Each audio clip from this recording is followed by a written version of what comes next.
The Season for Peace and Nonviolence spans from January 30th to April 4th, which are the memorial anniversaries of the deaths of Mahatma Gandhi and Martin Luther King Jr.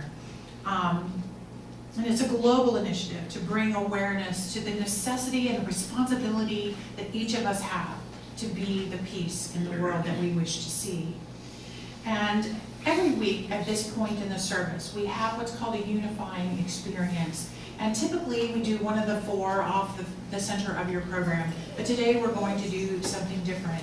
So today, instead of one of those, we're going to honor Dr. Martin Luther King Jr. His birthday celebration, or the commemoration of that is tomorrow. And I saw this video about a little less than a year ago, and it was nominated, it is nominated for Video of the Year for Empower Music and Arts. And so we're going to watch a video for our unifying principle. You know, Dr. Martin Luther King was a spiritual leader who had a powerful vision for a world that works for everyone. And we honor him this day with this video. It was created by two of our New Thought inspirational singers, Nemo Patel and Daniel Laine. So those of you who were recently around Daniel Laine will recognize him in it. And I hope that it inspires you as much as it did me. And I invite you to let this video remind us that we are all indeed one.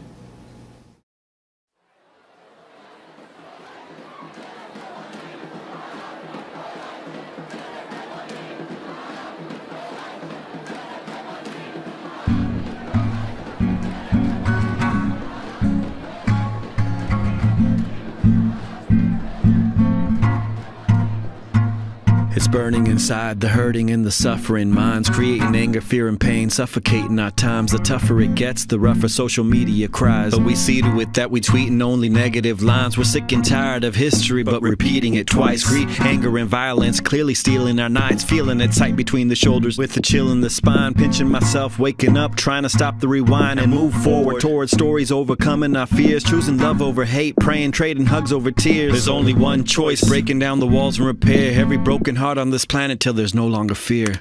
Walls can't hold us in, fear can't keep us down. Love will rise again, yeah, it's rising right now.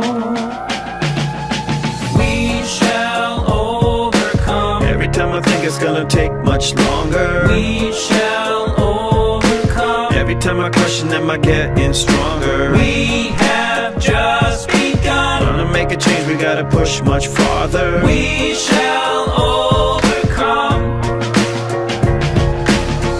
We shall overcome. We shall overcome. We shall overcome. We shall overcome. Young Gandhi couldn't fathom how to deal with himself when he was thrown off the train and the pain that he felt. Mrs. Parks disrespected, dragged into jail because of the color of her skin, organs, tissues and cells. One day a young girl was shot on a bus by a man, a terrorist, part of the Taliban. He said, on this land you have no right to stand for what you believe in. Girls have no chance here. Well now, that's just the story of three souls who shook our planet after being down on their knees. And it's not gonna stop, those seeds have now become trees. And as human beings we'll keep on digging till we find peace. Yeah, the cynics always say that nothing ever changes. The human nature's bound to stay the same. But it couldn't be more plain that violence never pays, injustice never stays. It's bound to fade away. What if history awaits? What if today's the day? We already know the way, so let's all lead the way. We shall overcome. Every time I think it's gonna take much longer, We shall overcome. every time I question, am I getting stronger? We have just begun. Gonna make a change, we gotta push much farther. We shall overcome. We shall overcome. Come on now.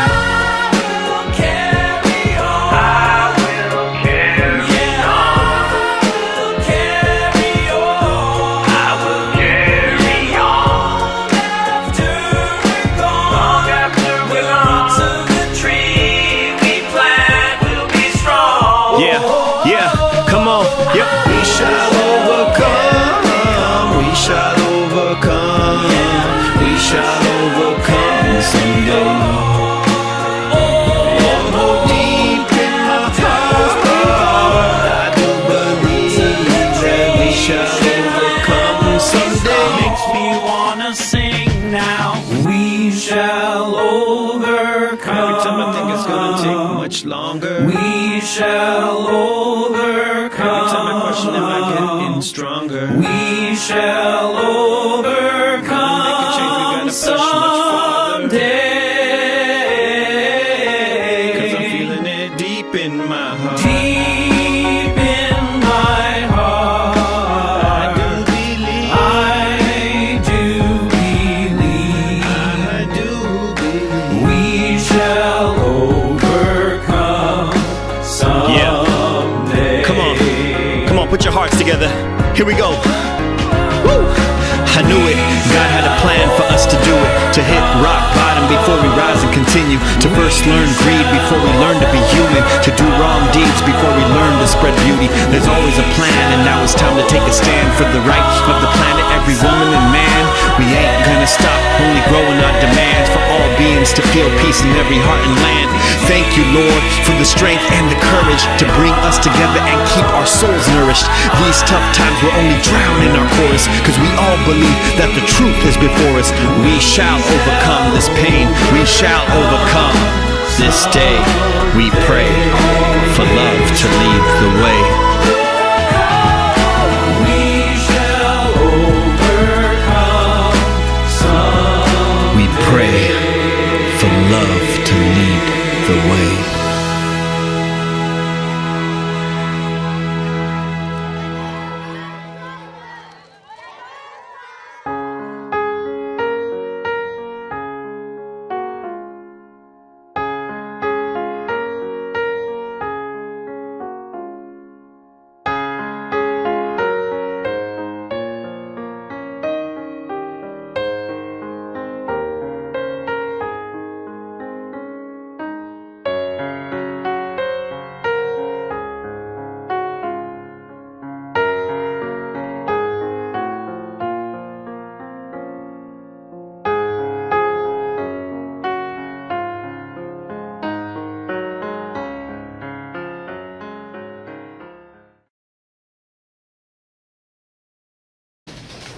So I invite you to think of this video tomorrow as you commemorate MLK Day in whatever way you do, whether you have the day off or you decide to go to a parade or you see something on television. But remember that what Dr. Martin Luther King stood for was love.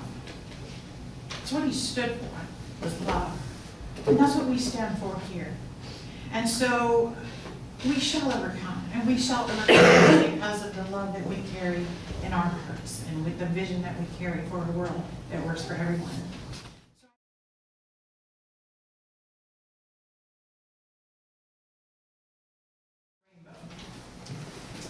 You know, I've been thinking about, knowing she was going to sing that song, I've been thinking about how do I interpret that metaphysically? How can I take that song and the message of that song and let it sink in and inform me of something bigger?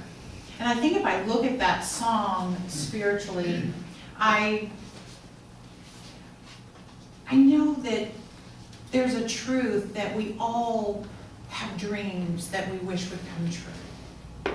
We all have ideas that we would like to see come into our experience.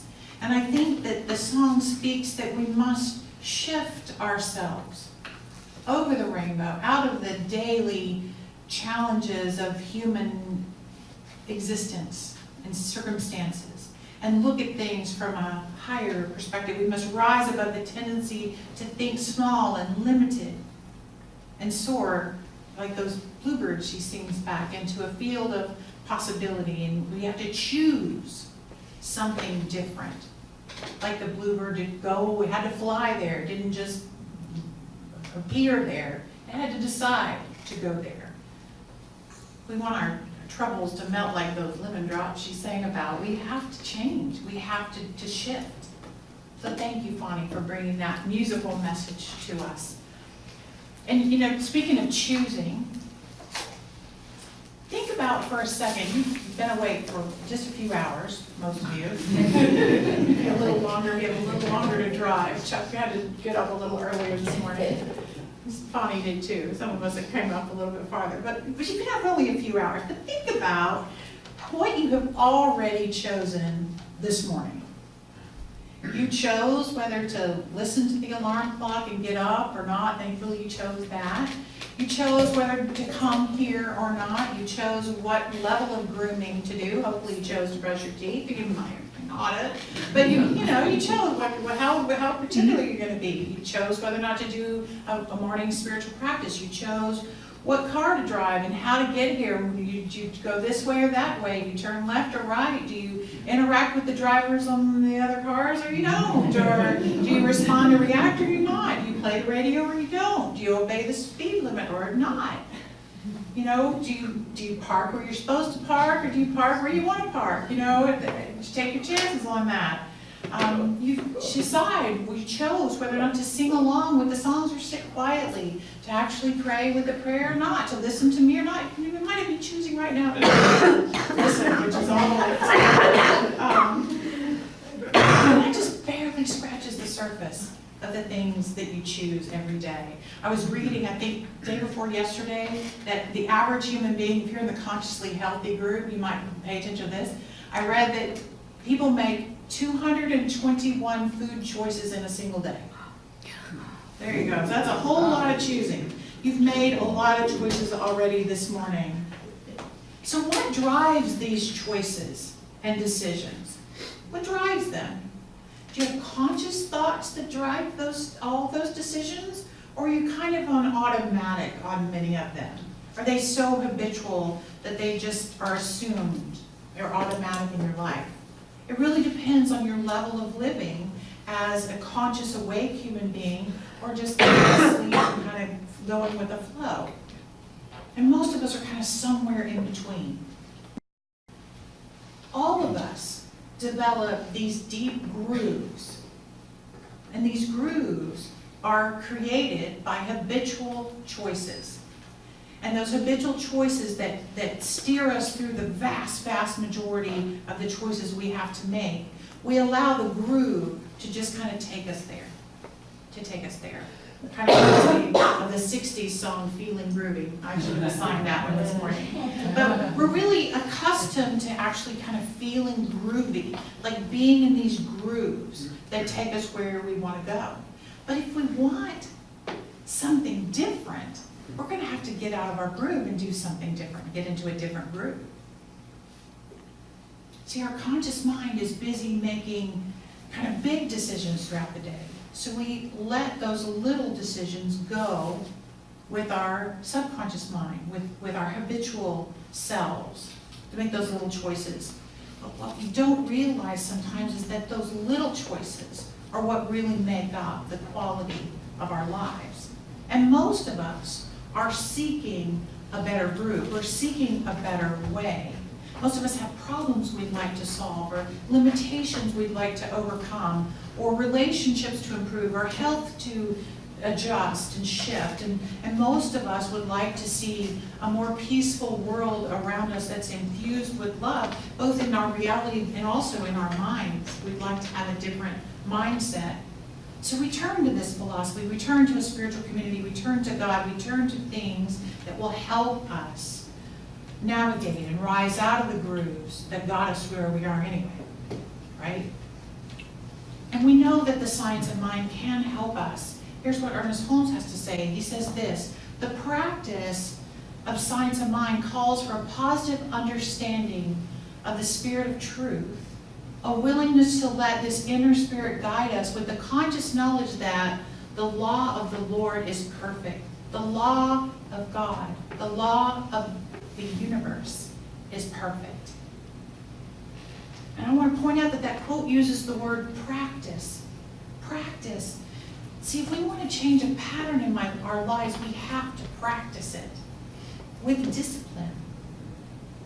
The methods and behaviors and choices and thoughts and emotions. We have to practice what it is that we want to experience. See, we learned last week, we've been spending the month of January. We've missed January so far. You missed it, but at any rate, today. Last week, Ernest Holmes calls it the thing itself. The thing itself. And so we understood from last week that the thing itself is creative.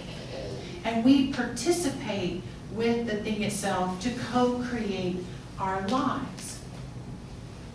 Therefore, we co-create those grooves of habitual behavior using the same creative processes that everyone and everything uses in life. We have a thought pattern and a belief. And the universe, the universal power, receives that thought pattern and says what? Okay. Okay. Yes, yes. It says okay, whatever we plan. And the infinite energy of possibility begins to support that thought pattern and that belief in our experiences and our situations. And the truth is, if we want to, we can purposefully use this creative power. Holmes says it this way: we don't have to energize this power, for it is the very essence of all energy. It is its nature to manifest our word. It will always remain true to its nature. We don't have to wonder whether it will work or is working. It has to work. It does what it does.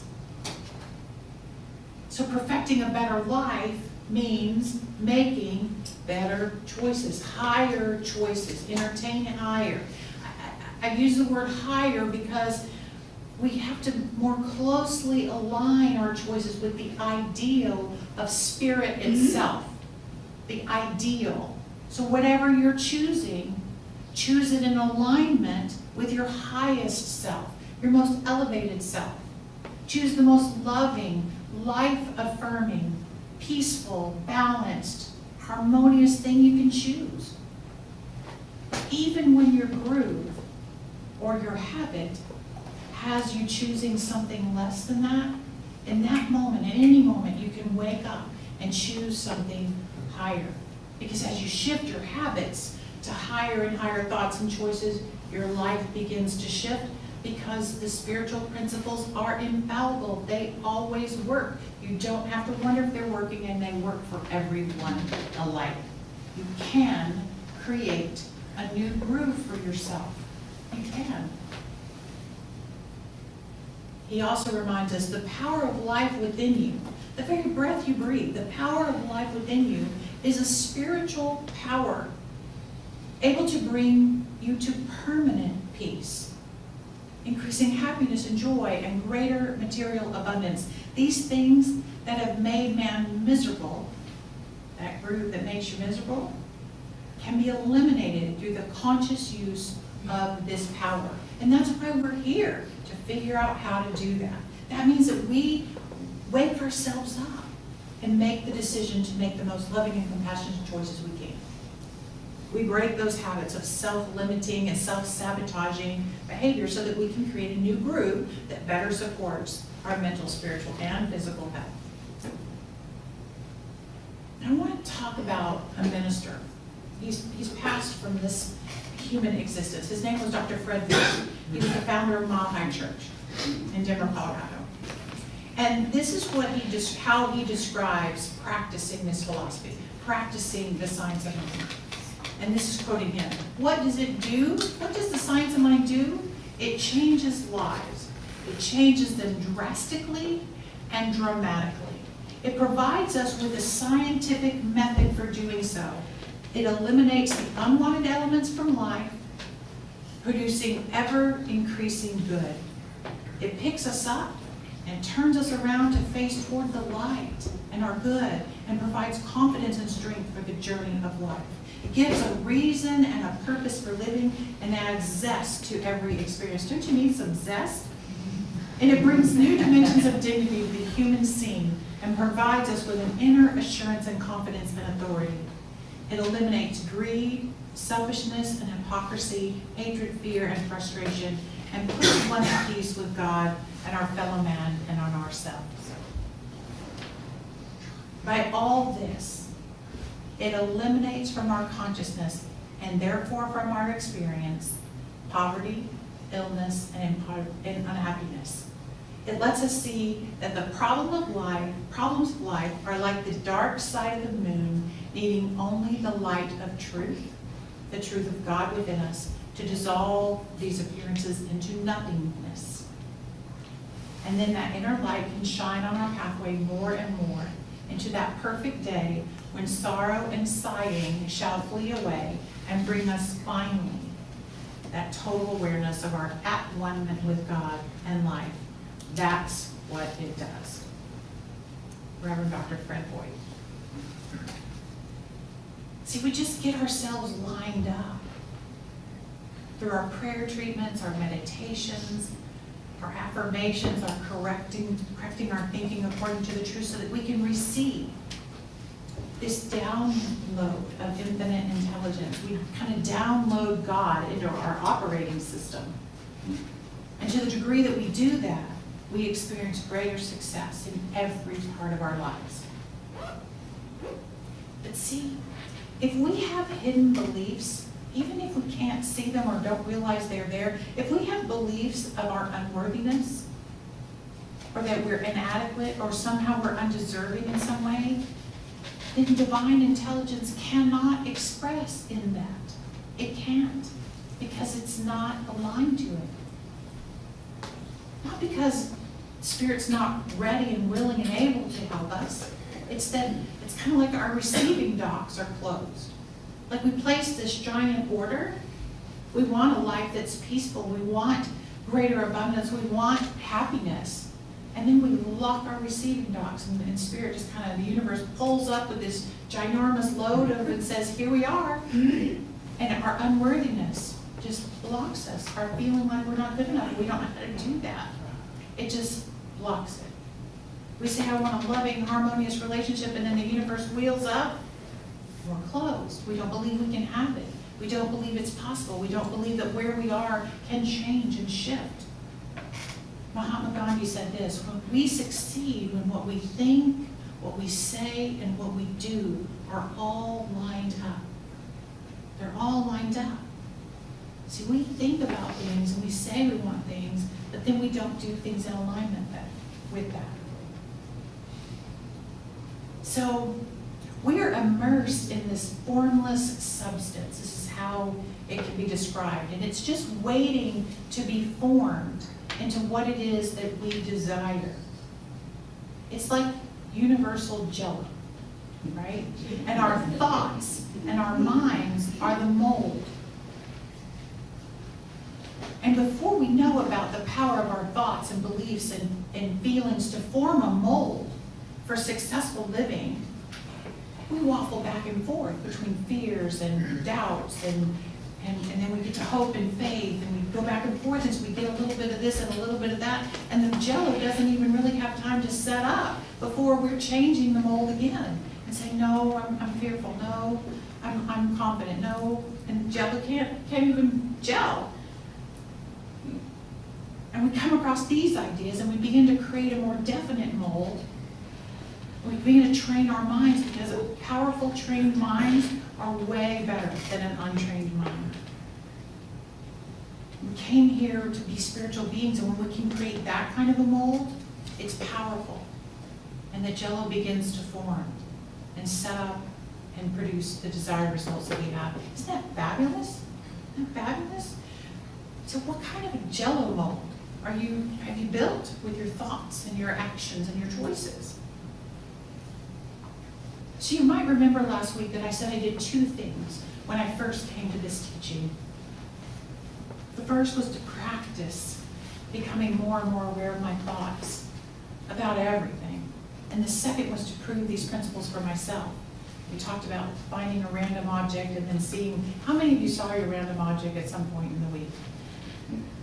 I just have to tell you that some of you told me your random objects, and so I've been seeing them. I've seen more Corvettes for Becky, and I've seen more ladybugs for Nancy than I care to talk about. But at any rate, as soon as I could identify something I wanted to change in my life, I began practicing this philosophy in an intensely creative way. I began building jello molds for myself. I began building that mental mold so that I knew the universe would fill it. And in various classes, I've shared examples. But I want to share an example here today, too, about changing my life. Not because my life is so interesting, but I think it's important for you to have a tangible example to understand, and I can talk about the different things that made a difference in it, because hindsight's 20/20, right? So I can look back on one of my experiences.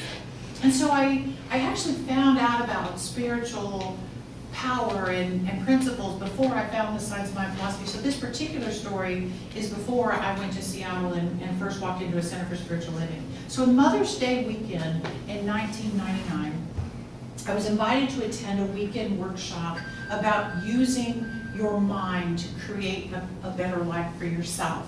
Change your thinking, change your life kind of workshop. And we were invited in this workshop to select a few things that if that thing changed in our lives, it would make a big difference to us, right? And so I was newly divorced and I was raising my daughter by myself, but I was still dependent upon my ex for some income. I didn't like that. I didn't like the way that felt.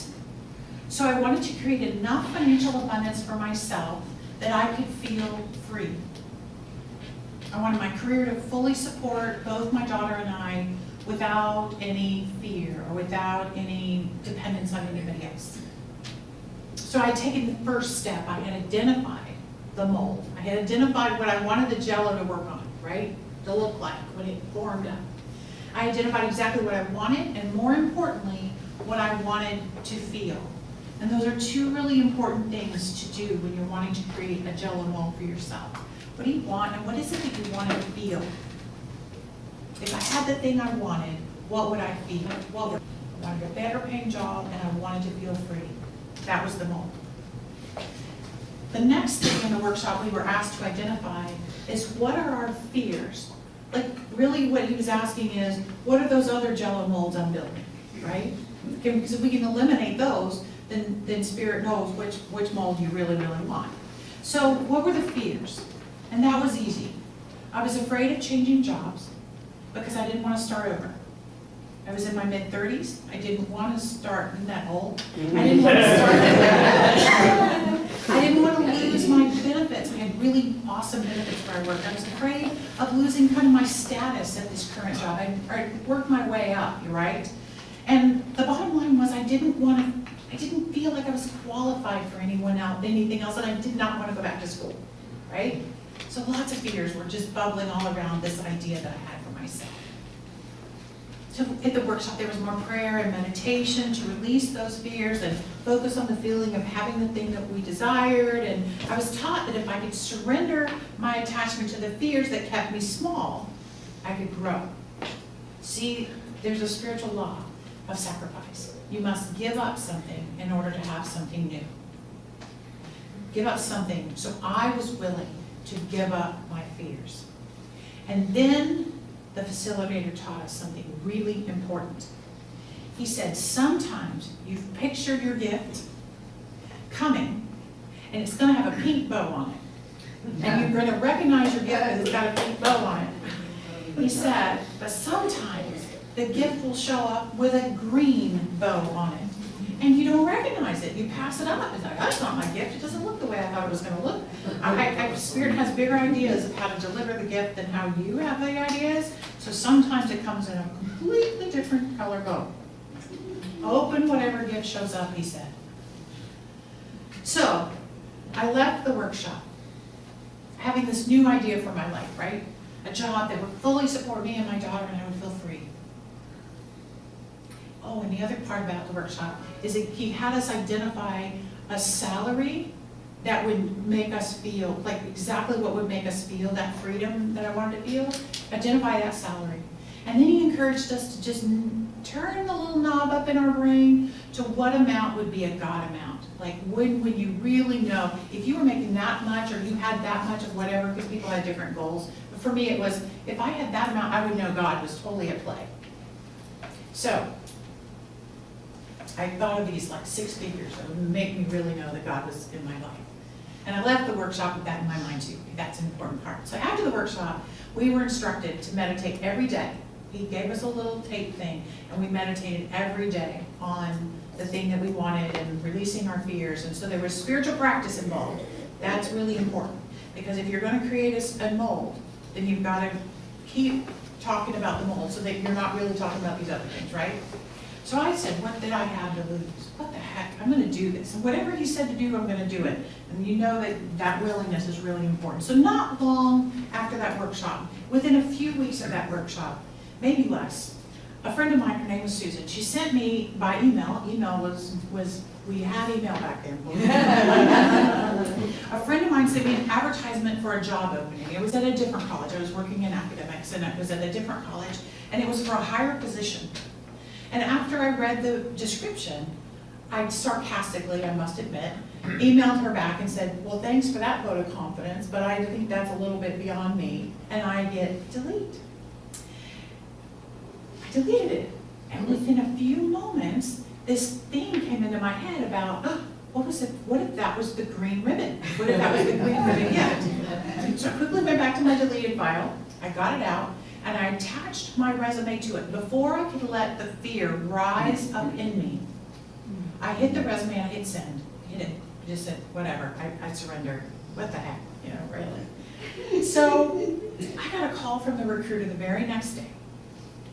And he said they wanted to do this screening interview with me by phone.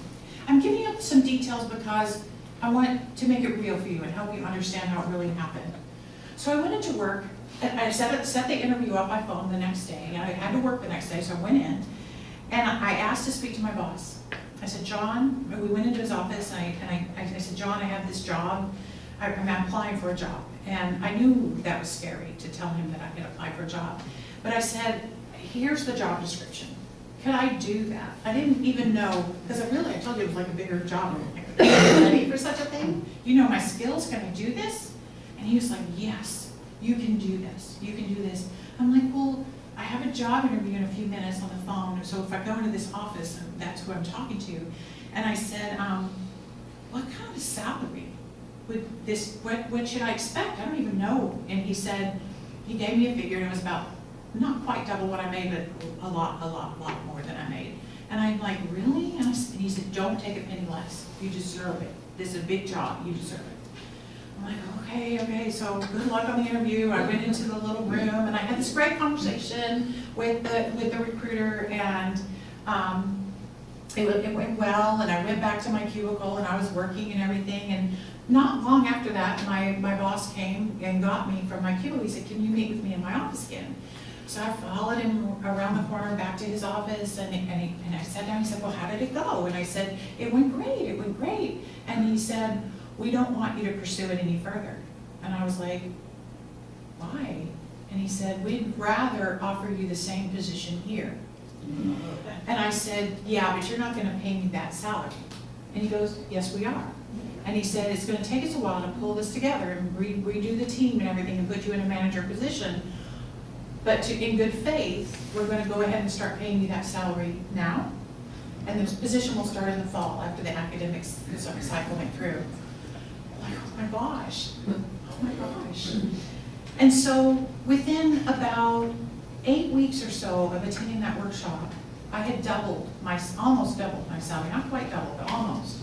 And less than 2 years after that, I was promoted again and moved to Seattle. And I was making my dream God amount in my career. So what I had done is I had used the spiritual principles with discipline. The power itself to change the circumstances of my life. But what had I really done? Number one, I had sacrificed my fears on the altar. I had laid them out and said, I don't even know if I'm good enough for this job, but I'm willing to try. I was willing to sacrifice my comfort zone to have something more, to have a bigger experience. I was actually willing to risk my current job in order to do something bigger, right?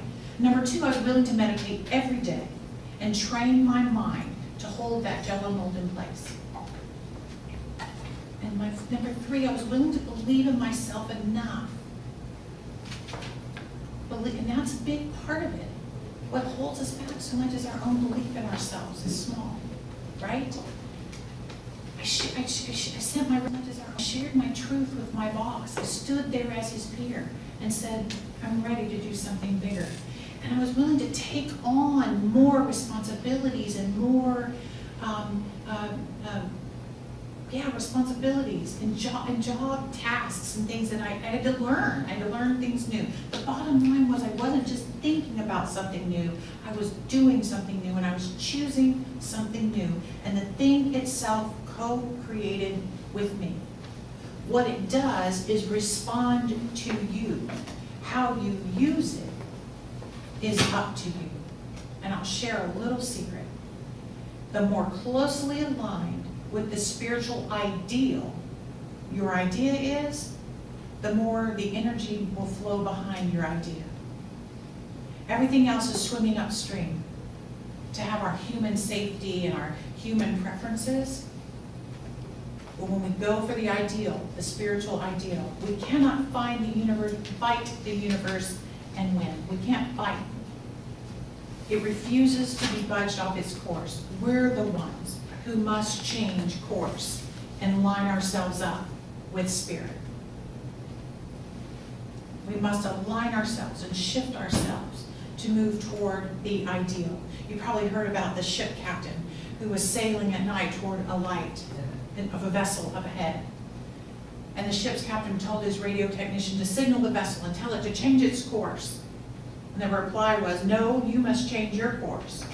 And the captain was indignant. He said, "You tell them that I'm a captain in the U.S. Navy and they must change their course." And the answer came back and said, "No, you must change your course because I'm a lighthouse." That's what spirit is. Spirit is the lighthouse. The universe is the lighthouse in our lives. And we have to change our course to flow properly and effortlessly and easily towards that light.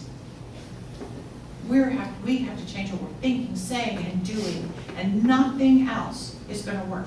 Nothing else is going to work. We're living in a friendly universe that's on our side, but we have to open our receptivity in order to receive. We have to know that our good is ours and we can have it. We have to know that the universe gives it freely. It doesn't have to be forced or cajoled or manipulated in any way. We have to know ourselves and all others as powerful, creative, spiritual beings without exception.